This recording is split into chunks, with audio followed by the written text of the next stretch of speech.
మనం దేవుణ్ణి ఆరాధించినప్పుడు మనం కన్వీనియన్స్ చూసుకోకూడదు. ఏం చేయకూడదు? కన్వీనియన్స్. చాలామంది ఈరోజున కన్వీనియన్స్ చూసుకుంటున్నారు. అంత దూరం వెళ్ళాలా?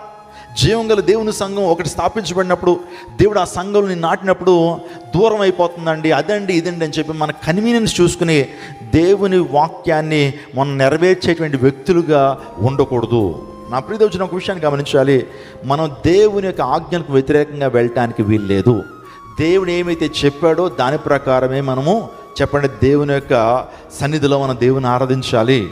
అంతేగాని మనకు కన్వీనియంట్గా ఉంది, ఇది నాకు అనువుగా ఉంది అని చెప్పి మన సొంత ప్రయత్నాలు లేకపోతే సొంత విధానంలో ఆరాధన చేయకూడదు అనేటువంటి విషయం మనకు అర్థమవుతుంది.